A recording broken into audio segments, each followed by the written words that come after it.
So I came across this SaaS tool called islandBRIDGE, built by Satish Vengerlikar. It's supposed to help software teams become more agile.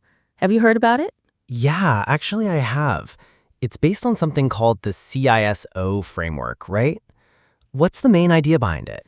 Exactly. The core idea is to help software teams deliver real business value instead of just churning out features.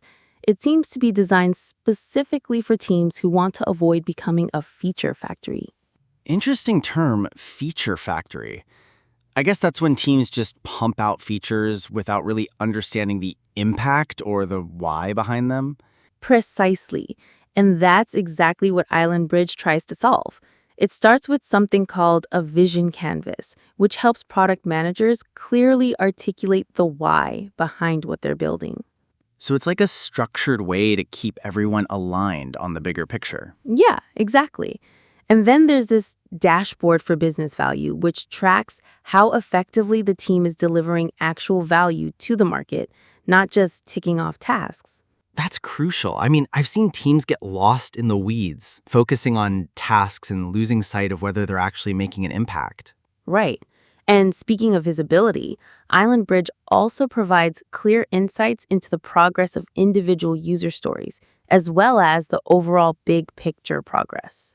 So stakeholders, dev teams, and product managers can all stay on the same page. Exactly. And it doesn't stop there.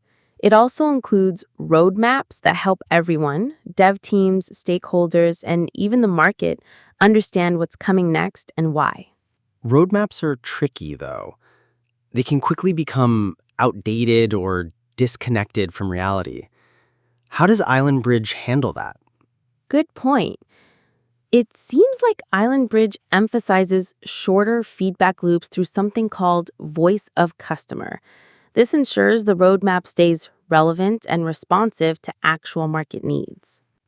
So they're actively integrating customer feedback into their planning cycles. Yes, and they also have a product backlog and sprint planning module that's laser focused on return on investment. So every sprint is planned with clear business outcomes in mind. That's refreshing. I've seen too many sprint plannings that feel like random task assignments without clear business goals. Exactly. And another interesting feature is the visual impact maps. These maps help QC engineers deeply understand the product anatomy, making testing and quality assurance more effective. So QC engineers aren't just blindly testing features, they actually understand the context and impact of what they're testing. Precisely. It seems like islandBRIDGE is really built for everyone involved in software building, dev teams, QC engineers, stakeholders, and product managers, to keep them aligned and focused on market impact. Honestly, it sounds like a tool that could genuinely help teams become more strategic and less reactive. Have you seen it in action yet? Not personally, but from what I've read, teams using islandBRIDGE have reported better alignment, clearer communication, and most importantly, improved agility in delivering real market value. Sounds promising. I think the key takeaway here is that islandBRIDGE isn't just another project management tool. It's specifically designed to shift the team's mindset towards delivering meaningful outcomes. Exactly. It's about building software that matters, not just software that exists. Well said. I think that's a good place to wrap up.